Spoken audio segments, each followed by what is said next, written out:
I never expected a simple Saturday morning to change the way I saw her. The sunlight spilled lazily through the kitchen window, dust motes drifting like tiny dancers in the golden haze.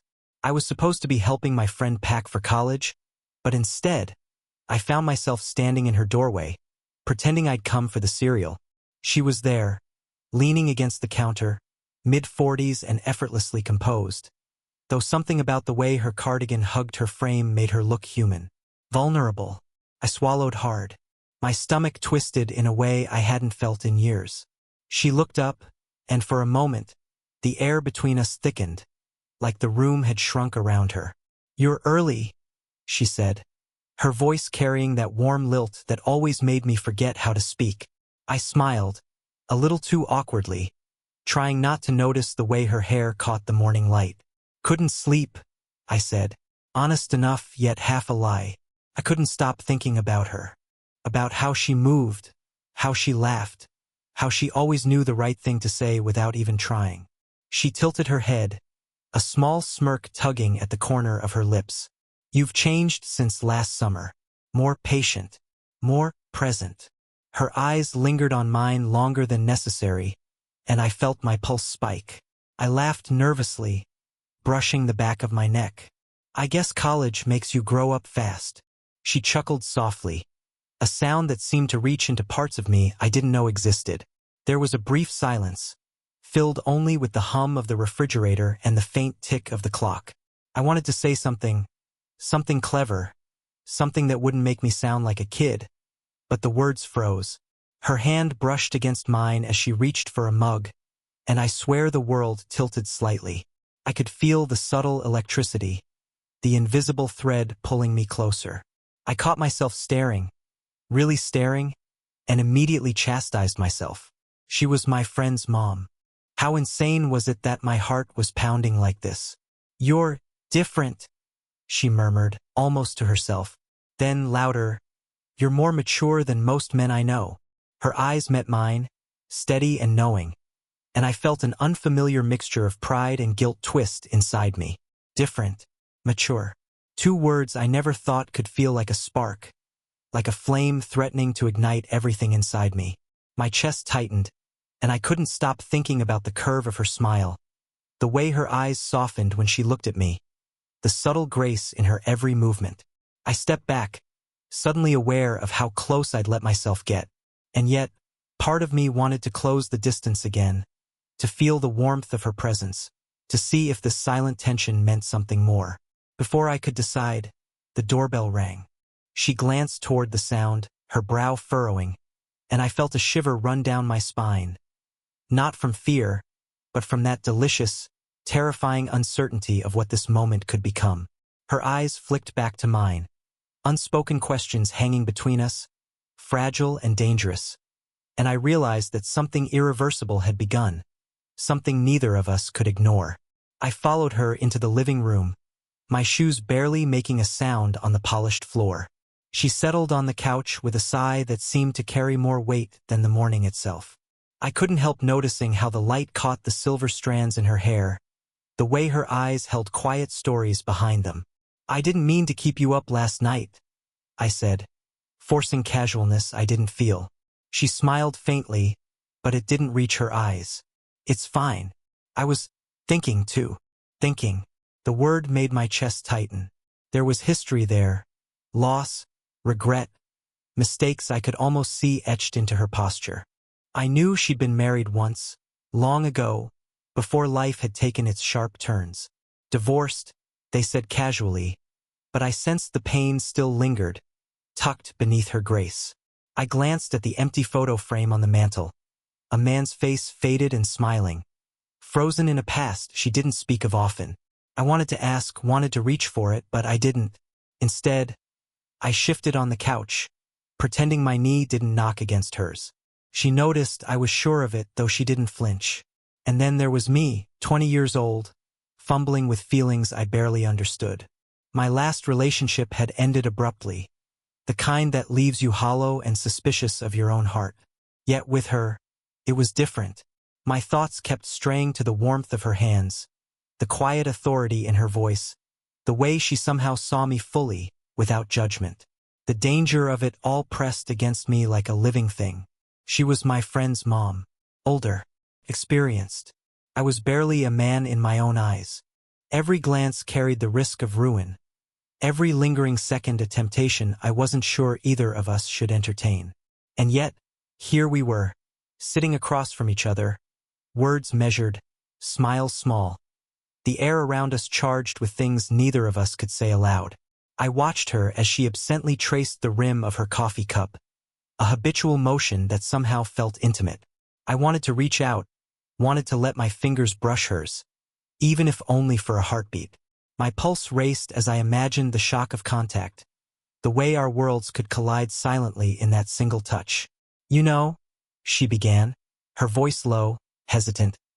"I remember the first time I saw you play at your friend's birthday. You were different even then. Thoughtful, careful, kind." She paused, eyes meeting mine. "I always liked that about you." Her words hung in the air like suspended glass. Careful, kind. I swallowed, trying to hide the lump forming in my throat.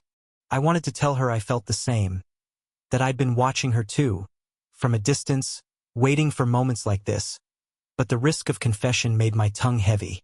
So instead, I just reached out, almost without thinking, and let my hand rest near hers on the arm of the couch. She didn't pull away. Not immediately. Our fingers hovered, separated by mere inches. Yet the space between us carried everything we weren't saying. And in that silence, the world outside ceased to exist. Only the two of us, suspended in the impossible, fragile tension of a moment that promised more than either of us dared speak aloud. I couldn't stop staring at her hand as it lingered near mine. My fingers twitched, aching to close the distance, but I froze, aware of the weight of the impossible between us. "You," I started, but she cut me off with a soft, almost painful sigh. "I can't," she whispered. Her words hit me harder than any refusal. Not because I expected one, but because of the way her eyes, full of longing and caution, met mine. The air felt too small, too electric, as though the room itself was holding its breath. The sudden clatter of keys at the front door made us both jump. She straightened instantly, a subtle shield around her body. My heart sank. "Tony, you home?" My friend's voice echoed from the hallway, oblivious. She glanced at me, tension tight in her shoulders. "Quick, hide your hands," she murmured, and my stomach twisted. The command was casual, but the undertone heavy, almost desperate. I did as she suggested, letting my hand retreat, but I caught her eyes lingering on mine, a spark of something that shouldn't exist flaring briefly. He entered, backpack slung over one shoulder, and I could see her composure settle immediately, her voice even and normal as she greeted him. I watched, helpless, as the window of intimacy slammed shut, replaced by the ordinary. Once he disappeared down the hallway to unpack, she exhaled quietly. "That was close," she said. Her voice trembled slightly, betraying the calm she forced on herself. I wanted to say something, anything, but my mouth went dry. Instead, I sat there, feeling the weight of what we'd almost allowed, and the danger that hung between us like fog. "I shouldn't," she said again, turning her gaze away. Her fingers toyed with the edge of the couch, betraying her struggle. "I can't risk it. Not now. Not like this." I wanted to argue, to convince her that what we felt wasn't wrong, that desire didn't have an expiration date. But the truth pressed down too hard. It was wrong. Society, friendship, her past, all of it warned us away. Still, when she finally looked back, our eyes met in that silent, dangerous way, and for a heartbeat, the world shrank to just the two of us. I leaned forward without thinking, drawn to her like a moth to a flame, and she didn't pull away immediately. The tension was unbearable, electric, and I could feel every unspoken word vibrating between us. Then, the sudden ping of a message on her phone shattered the moment. She glanced down and her face went pale. I caught a glimpse. The name flashing on the screen wasn't hers. It was his. The text preview read only, "Are you alone?" My chest tightened. I shouldn't have looked, but I did. And in that instant, all the fragile safety of the moment shattered. Our unspoken closeness, the tentative reach toward something forbidden, it now hung on a knife edge. She looked up, catching my eyes, and I saw the conflict there. Desire, fear, and something else, maybe guilt. Before I could even speak, her phone buzzed again. The room, once intimate, now felt suffocating. The quiet before our storm had broken. The room felt smaller than ever, the air thick with unspoken words. I couldn't stop watching her. The way her fingers clenched the phone like it was a lifeline she didn't want to let go of. Each buzz made her flinch, and with every flinch, my chest twisted tighter. I wanted to scream at the world to leave us alone, to let me reach her without the weight of judgment pressing down. But the fear of crossing a line, one that couldn't be uncrossed, kept me frozen. "You're worried?" I said softly, though my voice trembled despite my attempt at calm. She looked up, eyes wide, a storm of emotion behind them. "I am," she admitted, and the confession hit me like a punch. Not just worry, but the gravity of everything. Age, consequence, my friend, tangled with a desire I could feel in my bones. My stomach nodded. "Me too," I whispered. "Every second." She flinched at my words, as though I'd spoken them aloud and they'd become dangerous, tangible.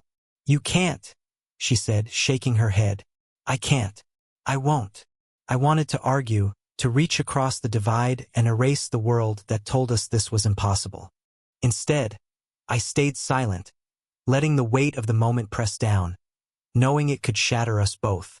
And yet, when her eyes met mine again, I saw it. The same longing mirrored back.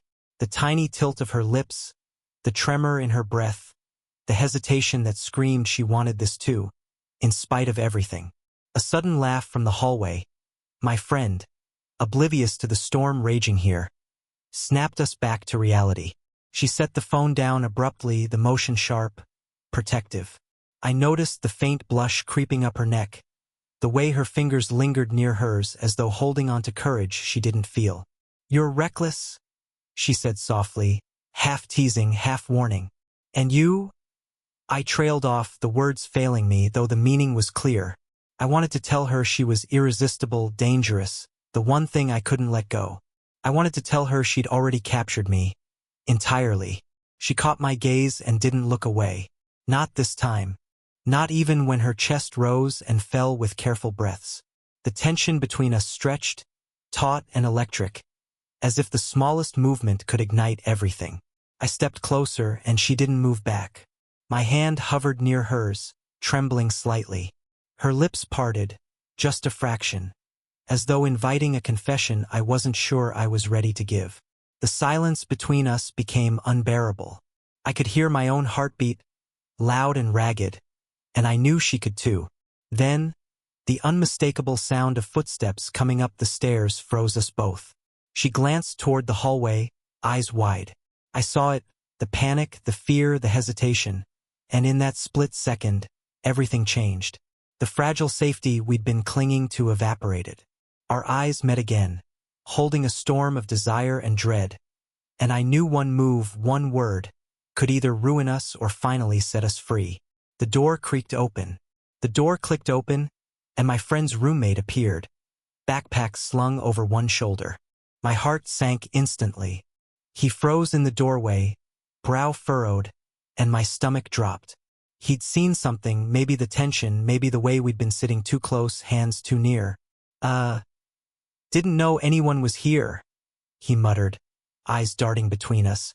I could feel her body tense beside me, a subtle shift that made my pulse spike. She ran a hand through her hair, nervous, exposed, and I knew she hated this. Being caught, being vulnerable. I was just leaving," she stammered, standing abruptly, but not without hesitating. That hesitation was like a match struck near dry kindling.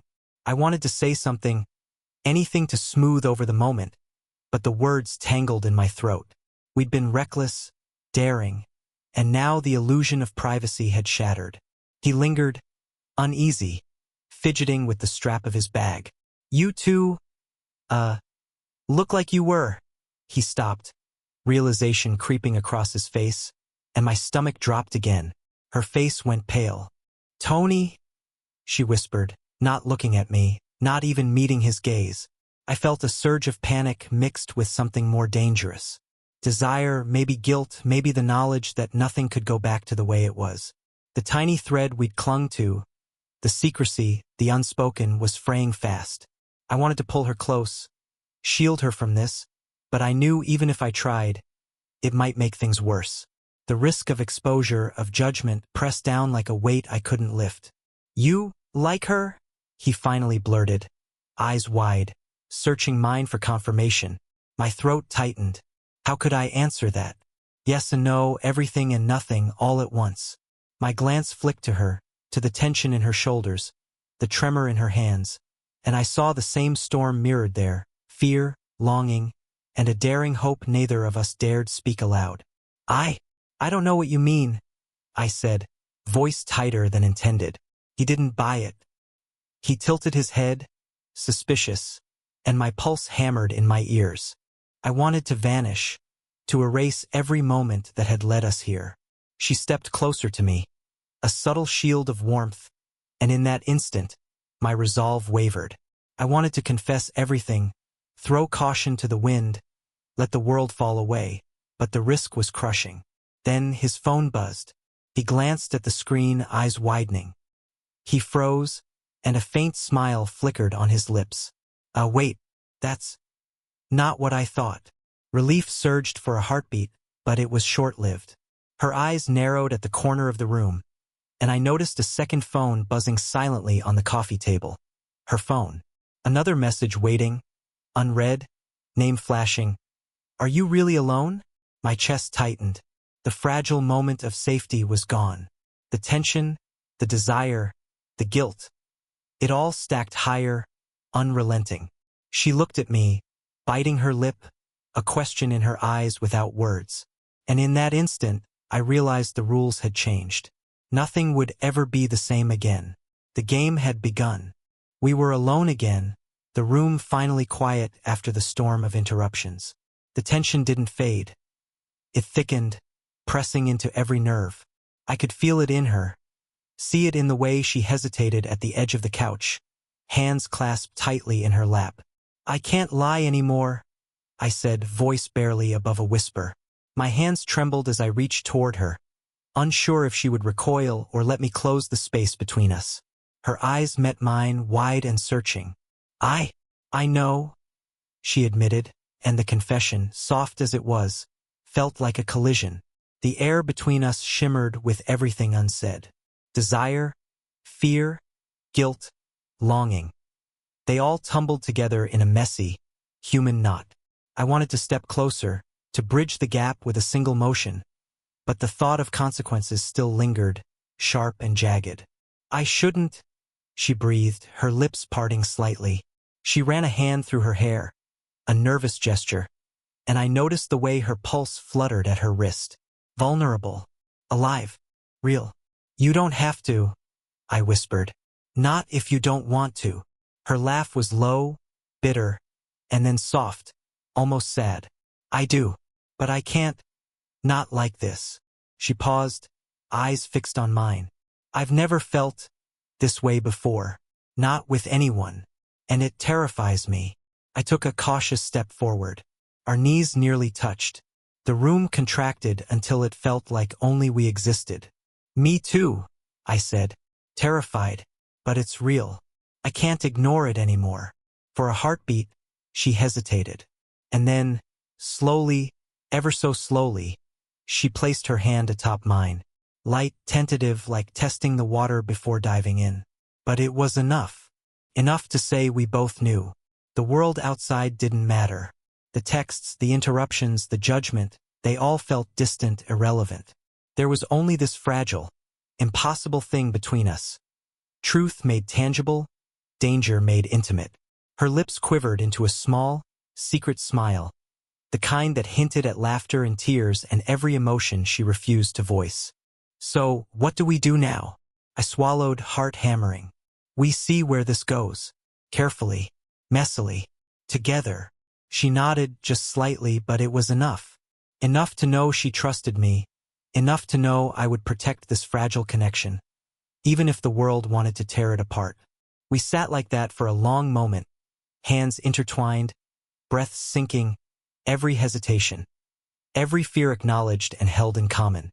The room felt impossibly quiet, the sun slipping through the window, painting us in gold. And yet, outside, the world continued. Decisions waited, consequences lingered, and the next step was still unknown. But here, in this suspended second, we were undeniably us. Then, a soft ping from her phone echoed across the room, startling in its insistence. She glanced at it, and I saw that flicker of worry again. Her eyes met mine. "We'll handle it," she whispered. I nodded. Together. The question of what comes next hung in the air, heavy and thrilling, as we finally let ourselves breathe in the possibility of something forbidden and real. Weeks passed, though it felt like only moments had slipped by. Every encounter with her was careful, measured, yet somehow richer, deeper. We learned the rhythm of each other's silences, the small gestures that spoke louder than words, the way a glance could hold an entire conversation. It wasn't perfect. There were stolen moments in the kitchen, hurried coffees on quiet mornings, the constant awareness that the world around us would never fully understand. But it was ours. And for the first time in a long while, I felt something steadier than desire, something like trust or maybe belonging. She told me stories of her past, of heartbreaks that had left invisible scars, of love lost and lessons painfully learned. I shared pieces of myself too, small, awkward confessions about fears and regrets, laughter spilling over the edges of my insecurities. Each story, each revelation, wove us closer, a tapestry of messy, human truth. And yes, there were still moments of doubt. A text from my friend, a glance from a neighbor, a reminder that some lines shouldn't be crossed. But we didn't let the world dictate the rhythm of our hearts. We created our own. One evening, the sun setting in streaks of orange and pink, we sat side by side on her porch, coffee mugs warming our hands. She reached over, brushing a stray lock of hair from my forehead, and I felt that familiar shiver, the one that had started months ago, quiet and insistent. "I never imagined this," she said softly, eyes fixed on the horizon. We. It feels like something I shouldn't have, yet everything I needed." I smiled, heart swelling. "I know. Me too." No promises were made that we couldn't keep. No declarations shouted into the wind. Just a quiet understanding, fragile and true. A bond that neither age nor circumstance could erase. As darkness fell, we stayed there, letting the silence speak, letting the small touches and the easy smiles say what words could not. And in that quiet, I realized something. Love doesn't always follow the rules. It doesn't wait for permission. It doesn't care about timing or judgment or who's watching. Sometimes it simply arrives, and if you're brave enough, you let it in. I leaned closer, just a whisper away from her shoulder, and she didn't pull back. Not now, not ever, it seemed. We had found a way through the fear, through the risks, and into something raw, imperfect, and ours. So here we are. Not perfect, not simple, but real. CH7.